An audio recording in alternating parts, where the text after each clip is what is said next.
Charles Duhigg is a Pulitzer Prize winning journalist, New York Times bestselling author who happens to be fascinated by how humans work, from our habits to how we communicate. When he's not writing bestsellers like The Power of Habit, which is a personal favourite of mine and has been sitting on my bookshelf for many years, and Smarter, Faster, Better, he is at home in Santa Cruz, California with his wife and 2 sons, and based on what we are about to talk about, my guess is that he's probably asking them deep questions about their day. Although, fair warning, apparently his kids sometimes tell him to stop trying out his communication theories on them during dinner time.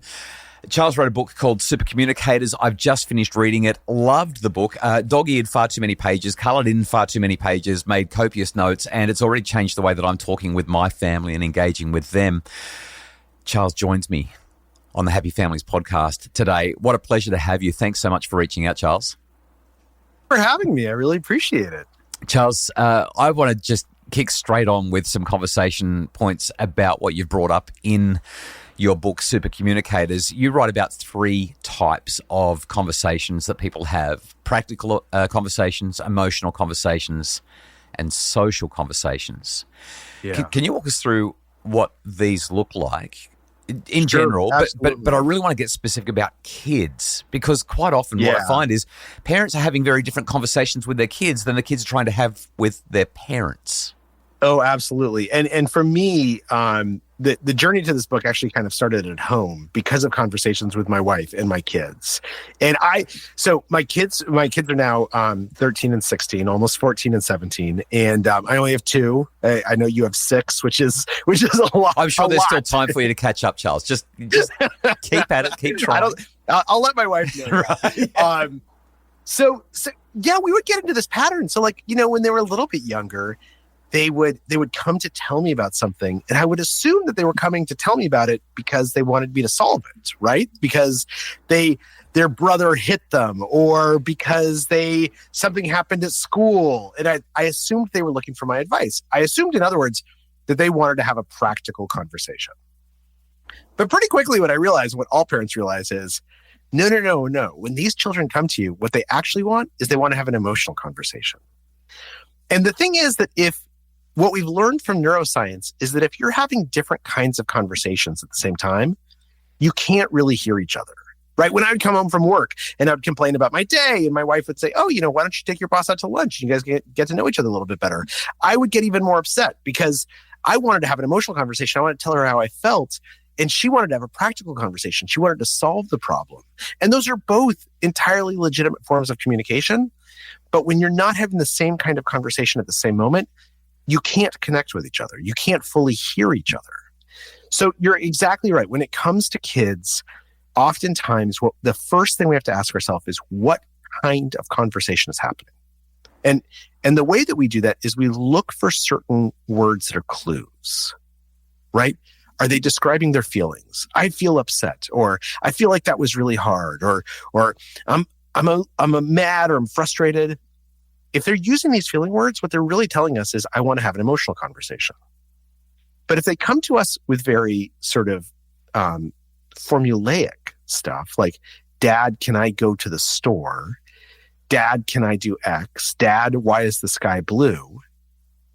What we can listen for is that they are having a practical conversation. They're in a practical mindset.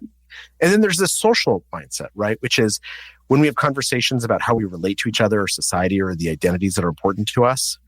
And particularly with kids, whenever a kid says something about themselves, I'm the kind of person who X. I like to Y.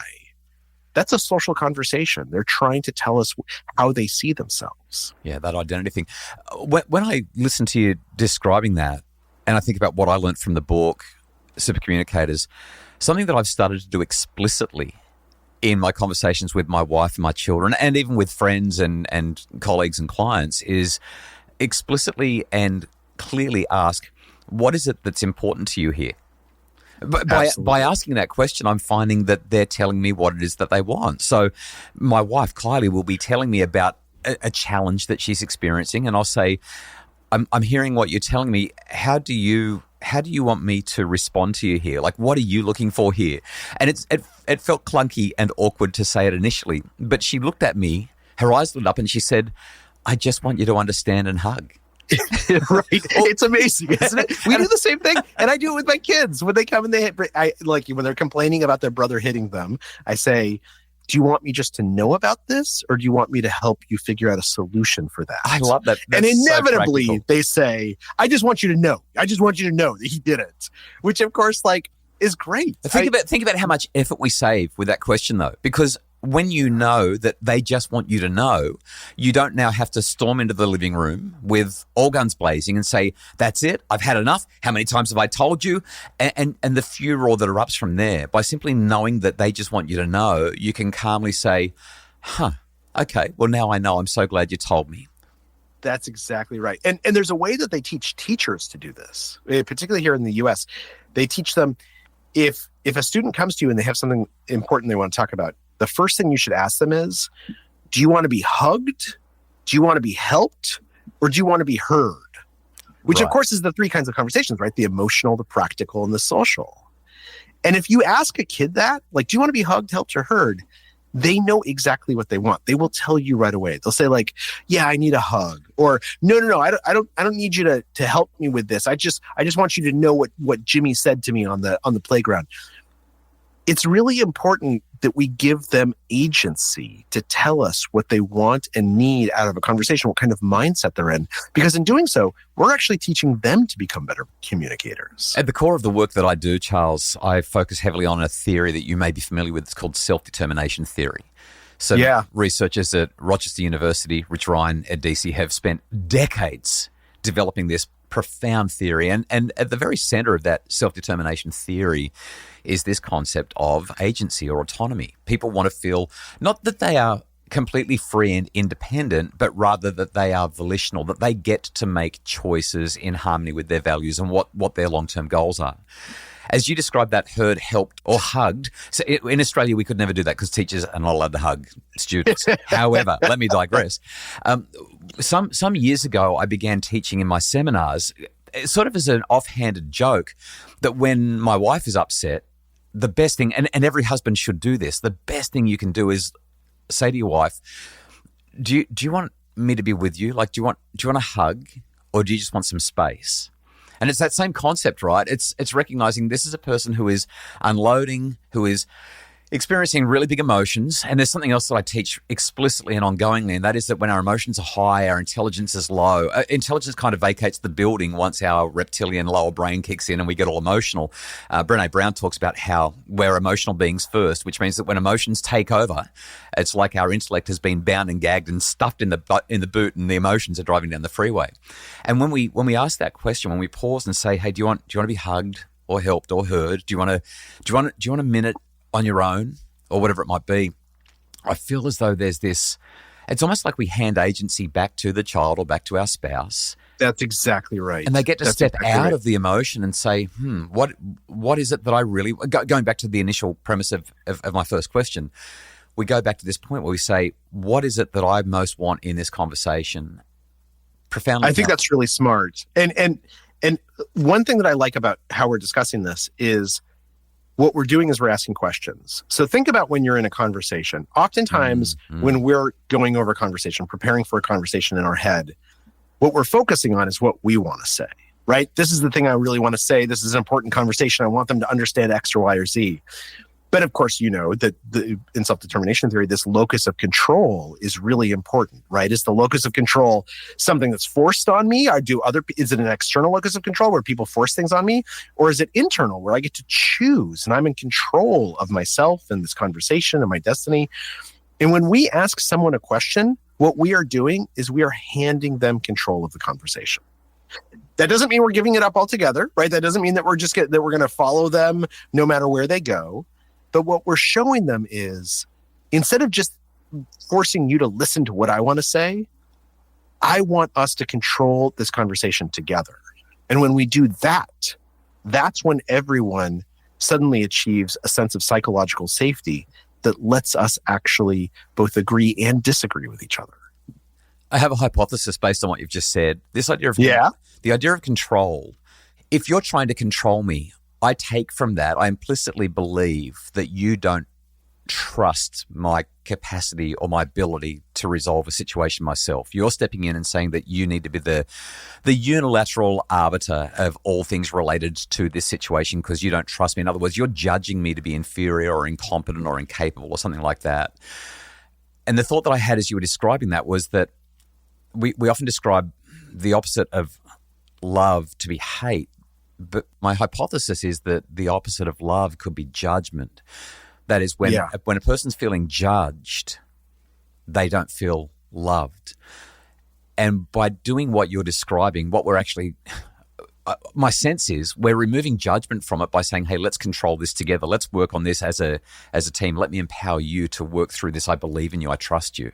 That's exactly right. That's exactly right. And you had mentioned before this concept of deep questions. And this gets exactly to what you were just talking about. Because there's an interesting question, like, which questions are the right questions to ask, right? Why do some questions work better than others, and sort of drawing people out? And what researchers have found is that the most effective questions in conversations are what are known as deep questions. They're questions that ask about your values or your beliefs or your experiences. And that can sound a little bit intimidating, but it's as simple as, like, if you meet someone who's a doctor, instead of saying, oh, what hospital do you work at? Saying, oh, what made you decide to go to medical school? Right? What do you like about being a doctor? When we ask people how they see the world rather than the facts about the world, what they're doing is exactly what you just said. We're inviting them to be able to take authority and control in that conversation, to share control with us, and to shape how they believe we see them. And there's nothing more trusting. There's nothing more trusting in this entire world than asking someone a deep question, right? It doesn't mean I have to agree with you with whatever you say. But when I say to you, hey, I'm wondering, how do you see the world? What do you make of it? Here's an open canvas. Go ahead and paint the picture that you think is best you to help me understand. That's a huge act of trust. And I think we feel that. The late Stephen Covey, author of 7 Habits of Highly Effective People, said it's a greater compliment to be trusted than to be loved. And I feel like that's a really profound way of demonstrating that, by bringing people in and making that happen. So here's what I'm hearing. Super communicators honor agency. They withhold judgment. They ask deep questions. I want to come back to some deep questions a little bit later. But overarching, they understand the purpose of the conversation. They understand whether it's a practical conversation or an emotional conversation or a social conversation, a problem solving or a hugging or an understanding a person kind of conversation. Charles, let me change gears for a sec. You talk about in the book, in one of the first couple of chapters, this idea of neural entrainment. Fascinating idea that our brain waves actually sync up during good conversations. So in my home, the very best conversations that we have are either around the dinner table or when a child is struggling and engages with me so that we can work through her having a hard time. And I feel that entrainment. I genuinely, there's something that happens in the interaction where you can feel, we're in sync now. Can you describe what neural entrainment is and tell me, what does this tell us about the family dinner conversations, the bedtime chats that we're having with our kids, and how we can create more of this neural entrainment in our discussions with our family? It's really interesting. And this is one of the most replicated and in some senses profound finding of the last 10 years in neuroscience. When we're in a conversation with someone, when we're really understanding each other, our bodies and our brains change, right? So without us realizing it, our breath patterns will start to match each other. Our heart rates will start to match each other. If we're in a similar lighted environment, even over a Zoom call like this, the dilation of our eyes will begin to mirror each other. And inside our brain, if you could look at people's thoughts, what you would see is that as they have this conversation, their thoughts become more and more similar. They look the same when you're looking at those like little graphs that show how people are thinking. And that kind of makes sense when you think about it, because if I tell you about an emotion I'm feeling, you actually feel that emotion a little bit, right? Or if I tell you about an idea, you experience that idea a little bit. So it would make sense that what's going on inside my head is the same thing that's going on inside your head. But what we've learned is that as a product of evolution, because of how our brain has evolved to make us great communicators, and humans are super communicators kind of naturally, that two things happen. First of all, when our thoughts start to become similar, we understand each other much better. We actually can listen much better. It's not as if we're like, suddenly hearing different words than before, but we're hearing all of the words and noticing all of the words rather than getting distracted. So that's the first thing. The second thing that happens is that there's often a dopaminic release. So endocannabinoids, endorphins, when you have a great conversation, you feel wonderful. It's because your brain is actually releasing serotonin, allowing you to feel wonderful about that conversation. And the reason why is because the basal ganglia, the part of the brain that creates habits, it wants you to have good conversations. It wants you to connect with other people. Throughout history, evolution, people who connect with other people tend to live longer and succeed more. So there's been this evolutionary pressure for us to get better and better and better at communication. And as a result, there's an actual neurochemical reward signal when we connect with someone. I'm so engaged in what you're saying that I totally lost my train of thought. It's totally okay. It's because we're connected. The best conversations, and this is actually a good point. So the best conversations actually look like a mess. Right. Like if you were to transcribe the best conversations you've ever had and look at that, the transcription would look like a mess, right? When you talk to your wife and you guys you're interrupting each other, you're starting ideas without finishing them, you're like making these little side comments. Because when you're in the moment, it's all about that connection. It's not about saying things eloquently. It's not about remembering what your next question is. It's about being present. As you described that, one of the great bugbears that I have when I listen back to the Happy Families podcast is that I get so excited about what we're talking about that as I listen to Kylie, who is my co-host for most of our podcast episodes, I interrupt her. I interrupt her all the time because I want to jump in and I want to say this or I want to say that. And I kind of beat myself up about that because it means to me that I'm not being a great communicator. I'm certainly not being a good listener. Something that you said in the book, though, is that we need to not beat ourselves up so much when there's interruptions going on because there's a really big upside to interruptions. So let me ask you this. If I was to ask Kylie whether she feels like you interrupt too much, what would she say? Probably. I do talk a little bit too much and I do talk over her from time to time, but it's not in a male dominant way. I'm so into what you're saying and you've just reminded me of this awesome thing and I've got to tell you about it and it's so good. It's that kind of interruption. It's like the interruptions around our dinner table at night when we're having our family conversations. It's so hard to get a word in because, well, as you can imagine, with 6 daughters, there's a lot of communication. There's a lot of emotion. There's a lot going on.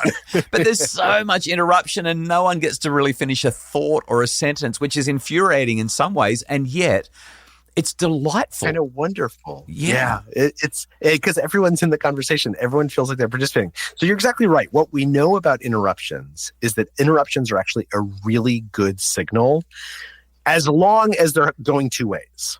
Right? So if I always interrupt you and you never interrupt me, then often what happens is that you are speaking far less because you start saying something and I interrupt you and then I monologue for a while and you don't interrupt me. And then finally you got a chance to say something and you start saying something and then I interrupt you again, right?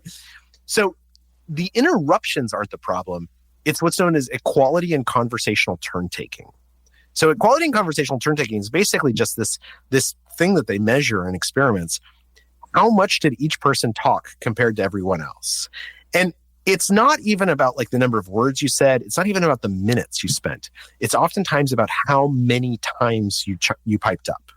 Because if one person is interrupting and nobody else is, that person is going to pipe up a lot more frequently. But if everyone is interrupting each other, if everyone's saying, oh my God, that's such a good idea. Like, well, what about this? Then it feels like we have that equality and conversational turn-taking. And that is critical to making people, particularly a group of people, feel like they're connected to each other. Well, Kylie's still talking to me, so I'm going to say that we've got equality going just fine.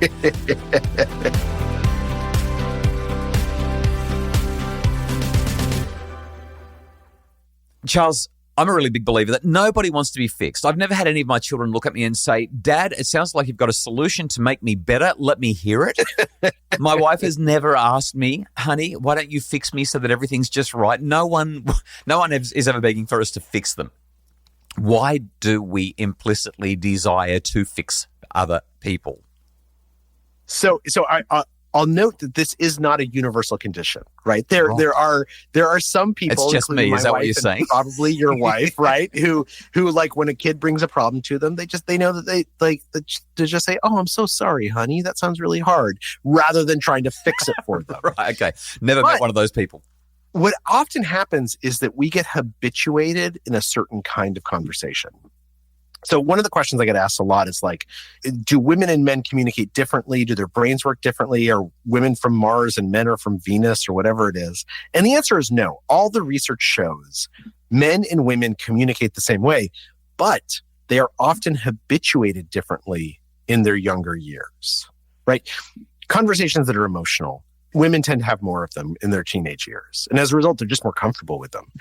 Men oftentimes learn to have emotional conversations that seem dressed up like practical conversations, right? I come to you and I say, I've got a problem and you're doing X and it's really impacting our budget. And what I'm really saying is like, I'm really upset and I need you to hear that I'm upset. And the fact that I'm bringing up all this practical language about budgets and problems, that's actually just a disguise because I'm uncomfortable talking about emotions. And so I'm more comfortable posing it in the language of practicality. But what's really important about this is to recognize that even though we have these habits can change very, very easily. And in fact, one of the things about habits is that they are very delicate. They're like gossamer threads, right? Once you recognize that a habit is there, it takes the smallest amount of effort to disrupt it. And that's why, for instance, asking these questions, do you want to be hugged, helped, or heard? Asking deep questions. That's one of the reasons they're so powerful is because they short circuit our habit in our head, which is my kid came to me with an issue. They want me to fix it. I'm going to tell them how to fix it. When we ask that question, as much as we're asking them, what do you really care about? We're also doing a service to ourselves to say, oh, habit, let me put the brakes on really quickly. Let's just take a step back before I respond automatically and think through what this kid really needs. Yesterday, I had one of my daughters come to me really struggling with something. And I so badly wanted to fix it. I so badly wanted to fix her. I so badly wanted to step in and say, well, I think, blah, blah, blah, blah, blah, if you just do this. I mean, I've got a PhD in psychology. I know how to be useful. I've got decades more life experience. There's all of these reasons why I can simply step in and make the problem go away. But thinking about our conversation that was scheduled for today, I paused and I looked at her and I put my hand in hers and really softly just said, well, that sounds really tough. And it was just this gorgeous moment where she leant into me and she gave me a really big hug. And after she hugged me, she said, I love you, Dad, and walked away. I just went, oh, super communicator right here. And it was like the problem was fixed. It was solved. And all I had to say was, well, that sounds really tough. It was gorgeous. And the best example of this, I love that story because if you think back to the conversations you had with your parents, or I think back to the conversations I had with my parents, there are very few conversations that stand out in my mind where my dad gave me a piece of advice and I was like, gosh darn it, he's right. I'm going to change everything. Yeah. Right? It might have happened. It probably did happen, but I have managed to forget all of them. Yeah. But the conversations I remember with my dad were the ones where either I told him how I was feeling or he asked me something and I said something in response that kind of surprised me. We tend to remember the conversations that are connection as opposed to just information exchange. And it's really hard to connect when one person has all the answers and one person has all the questions. That's not a meeting of equals. And as a result, it's very hard to entrain with each other. That is just beautiful. I love, as you said that, I reflected on the conversations that I've had with my parents that mean the most to me. And it's exactly the same. It's those connection conversations. Now, Charles, you slayed a sacred cow in some ways in this book. For years, I've been teaching about the importance of perspective taking. A wonderful research from the 60s and 70s, Martin Hoffman talks all about the power of perspective taking. And And then we've got people like Chaim Ginott and we've got John Gottman. All of these people teach about how we've got to stand in the shoes of another person and take their perspective to communicate well and be empathic. But you suggest in Super Communicators that perspective taking can sometimes backfire, and you make a recommendation for what to do instead. This is not to discount the validity or usefulness of perspective taking, but to highlight that it doesn't always work. Can you describe how it might be our undoing in some circumstances and what you suggest to do instead? Yeah, absolutely. And there's been a number of researchers who have looked at this. Nick Epley at University of Chicago, a number of them particularly looking at prejudice and how we fight prejudice. You're exactly right. Perspective taking can work, but it assumes that I have the ability to put myself into your shoes in a way that is accurate, right? So if you and I are talking about parenting and you mention some parenting problem that you have, I can probably stand in your shoes and see how you saw the situation. But if, on the other hand, we were talking about what it's like to live in Gaza, and I'm an American who's never been to the Middle East, it's ridiculous to say that, like, perspective taking is going to work. I have no idea what that's like. I can't imagine myself into that person's shoes, or to imagine myself as an Israeli, right? How am I going to figure out how to take the perspectives of these two people who see things so differently than I do and as each other without having any basis to put myself in their shoes, to imagine what it would be like to be them?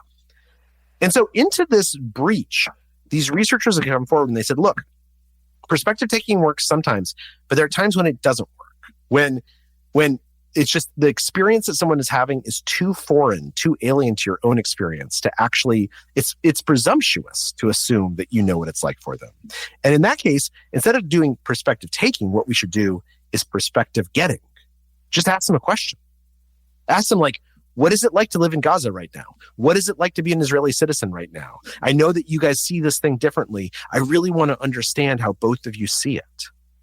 We don't have to guess what it's like to stand in their shoes. We can ask them to tell us what it's like to stand in their shoes. And then when we ask follow-up questions, we start to find ways to relate to their experience. And so this isn't to say that we shouldn't teach perspective taking, but perspective getting, teaching people to ask questions, particularly hard questions, is really important. Charles, let's change up the pace for a moment and do a lightning round. Sure. The idea of a lightning round, as I'm sure you know, is we could spend half an hour on each of these questions, by the way, but just the first thing that pops into your head as I ask the questions, we'll see how we go. First question. Okay. Favorite question to ask your kids at dinner? I asked them what was the most surprising thing that happened that day, or the most interesting. Okay. Most surprising thing that you've learned as you've written this book about communicating with children or teens? How good we are at it. One of the theories of the book is and this is held up by the research, we are all super communicators at one time or another, right? And oftentimes becoming a consistent super communicator is just about learning to listen to our instincts and learning how conversations work. But if you think about it, parents have meaningful conversations with their kids all the time. And that's kind of amazing because besides their genetics, oftentimes they have nothing in common. Yeah, I was really surprised by that answer. Question number 3, best way to start a difficult conversation with your spouse or partner? Yeah, the best way, and again, the science backs this up, is to start by saying, this is going to be an awkward conversation, and I apologize in advance that it's going to be awkward. And actually, the awkwardness is part of the reason I want to have it with you.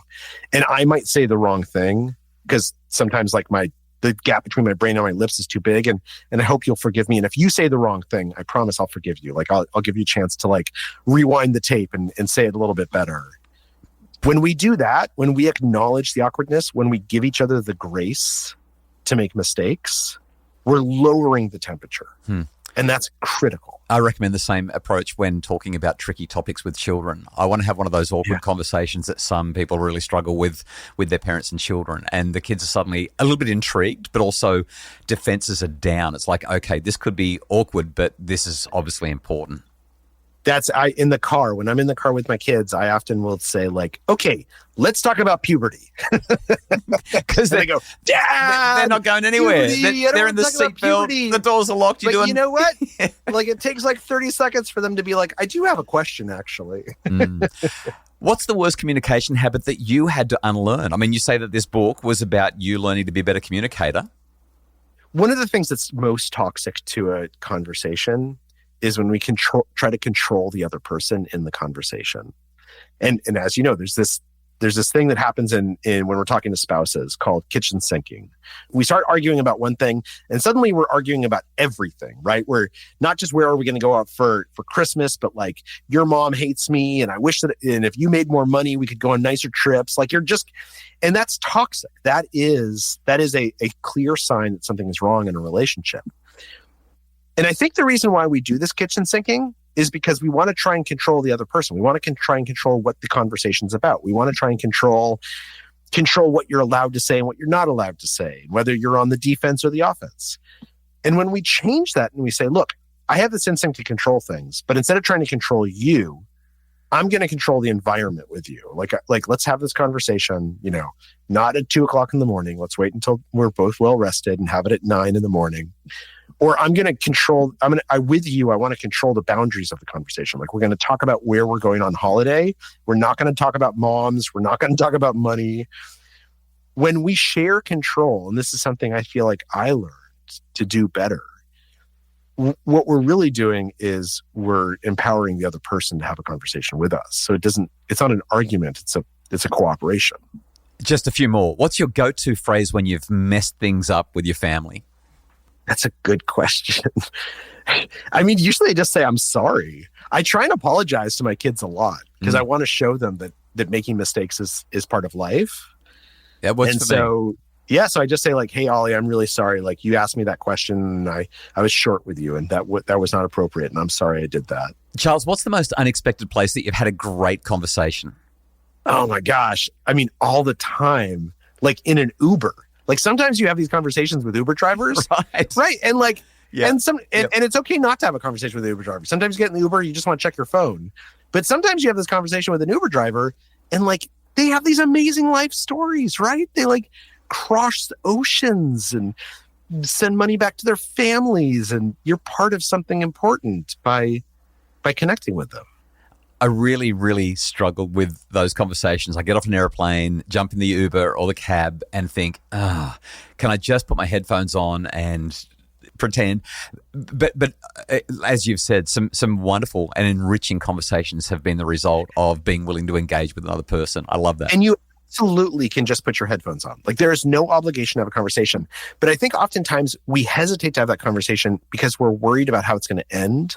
We're worried about how we're going to like tie it off or what if they like start telling me some story and I'm bored and I want to do something else. Exactly. And yet that all the research shows those worries are overblown in our mind because every single person who has those worries, they have managed to curtail a conversation pretty effectively and easily. Yeah. Right. Sometimes it's just a matter of being like, oh, that's so interesting. I gotta check my phone now. So I'm gonna do that. Or sometimes just like being like, oh, good to hear. And you stop asking questions and the music comes on.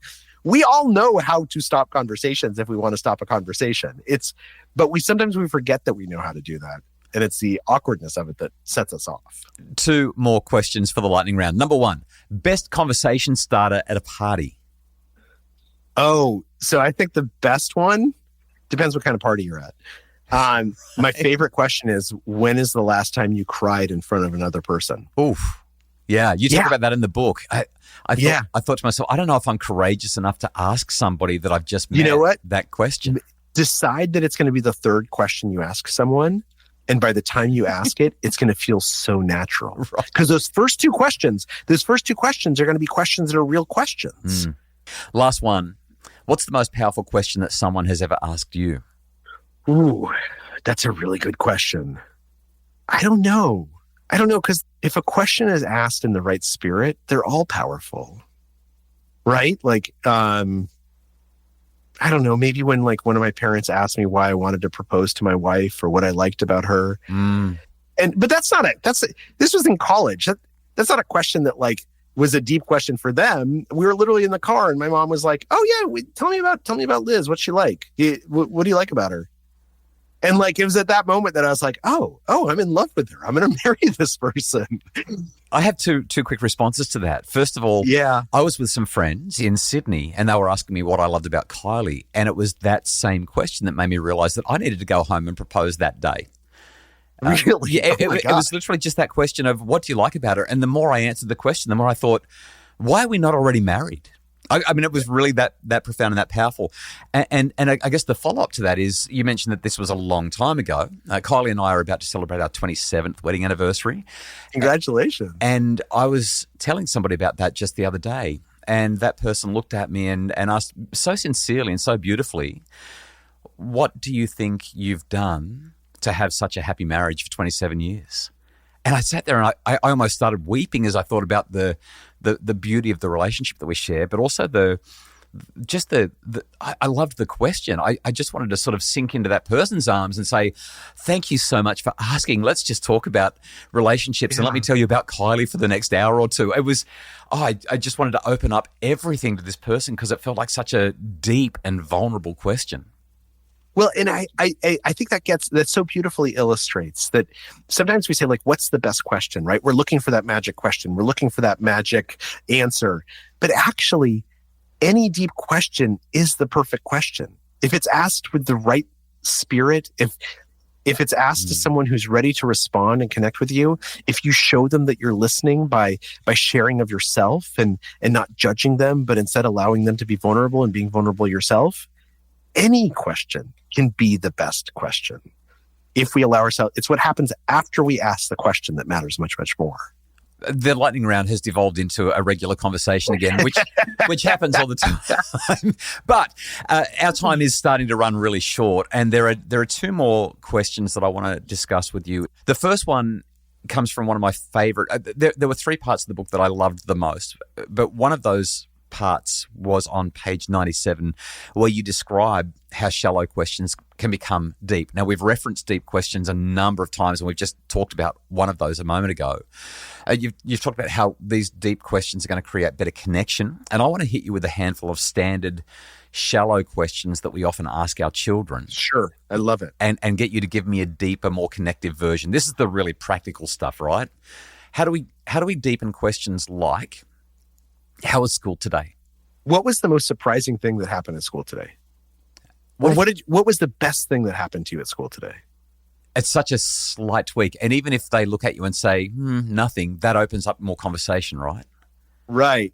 And as long as we change it up, right? Like, what's the worst thing that happened today? What did someone say in class that was like the weirdest thing you've ever heard? Charles, in our family, we have a series of values, things that we just prioritize in terms of the way we interact with others. And so our questions, either at the dinner table or as we're discussing school, our questions will often revolve around those values. So we'll say, who were you kind to today? Or how did you show determination and perseverance in the face of adversity and challenge? We'll ask those questions, and the children's, sometimes they groan and say, but more often than not, we get really great. They're just deeper questions. And I'll mention something I ask my kids that's very much in keeping with this is, rather than asking them like, how's Jasper? What's going on with Jasper? I like to ask my kids like, what do you admire about Jasper? Seems like you really like him. Like, what do you admire about him? Right?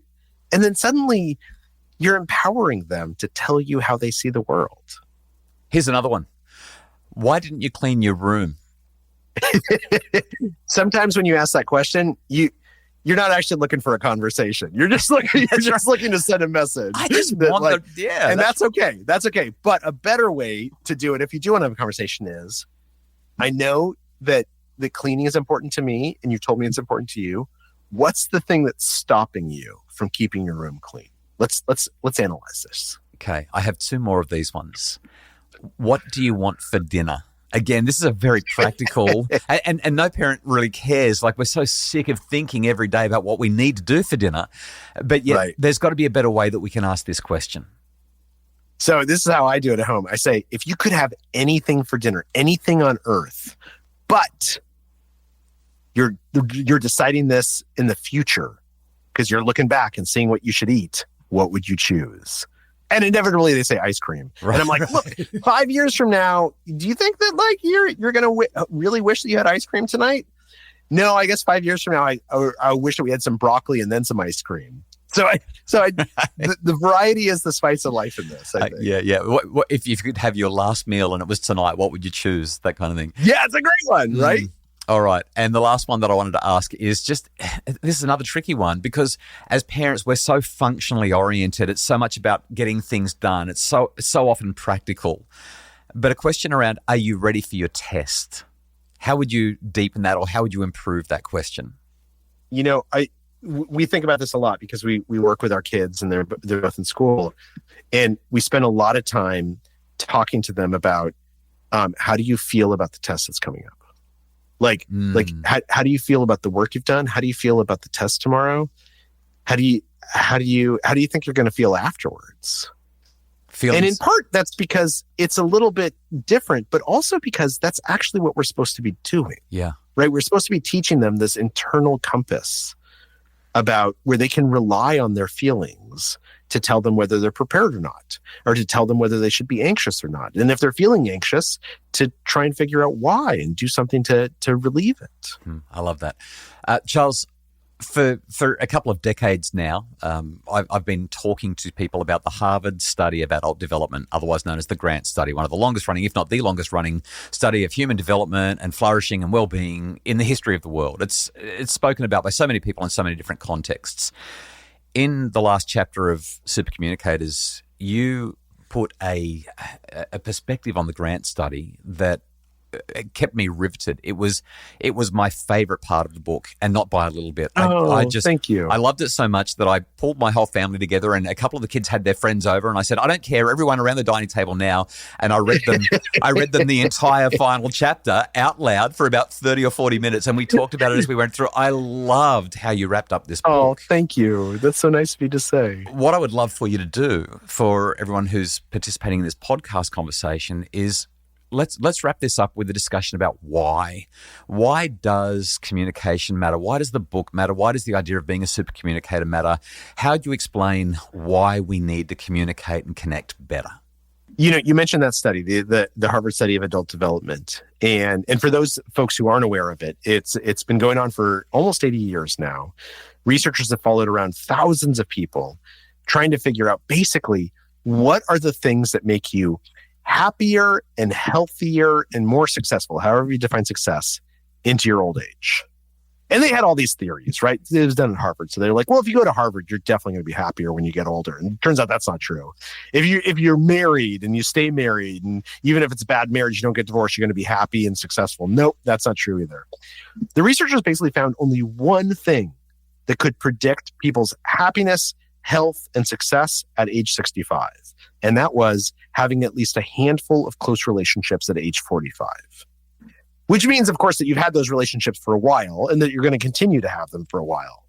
And I think this gets to why communication is so important. We are social creatures. We are a social species. Our brains literally have evolved to make us super communicators. If you think about it, communication is our superpower. It's the thing that puts us above every other species. It's the thing that allows us to build families and villages and towns and cities and aircraft carriers and game boxes. Communication is at the core of how we experience life. And when we connect with other people, when we have other people who it's easy to communicate with, who we communicate with on a regular basis, who we have those meaningful conversations, it is the thing that not only brings our life meaning, it literally makes us healthier. We live longer when we do that. We get exposed to opportunities we wouldn't have known about otherwise. And so we end up being more successful. Communication and connection is everything. And for anyone who has it or who doesn't have it, they know that. Super Communicators, How to Unlock the Secret Language of Connection is the book. Compelling storytelling, powerful insights. I loved it. Charles Duhigg, thank you for communicating and connecting with us on the Happy Families podcast today. Thanks for having me. This was a lot of fun. The Happy Families podcast is produced by Justin Rulon from Bridge Media. If you like the podcast, can we invite you to take 20 seconds out of your day? It's literally that quick. 20 seconds, leave us a rating and review. We like the 5-star ones the best, by the way. They genuinely help people to find the show and make their family happier. Resources and ideas to help your family thrive are available at happyfamilies.com.au.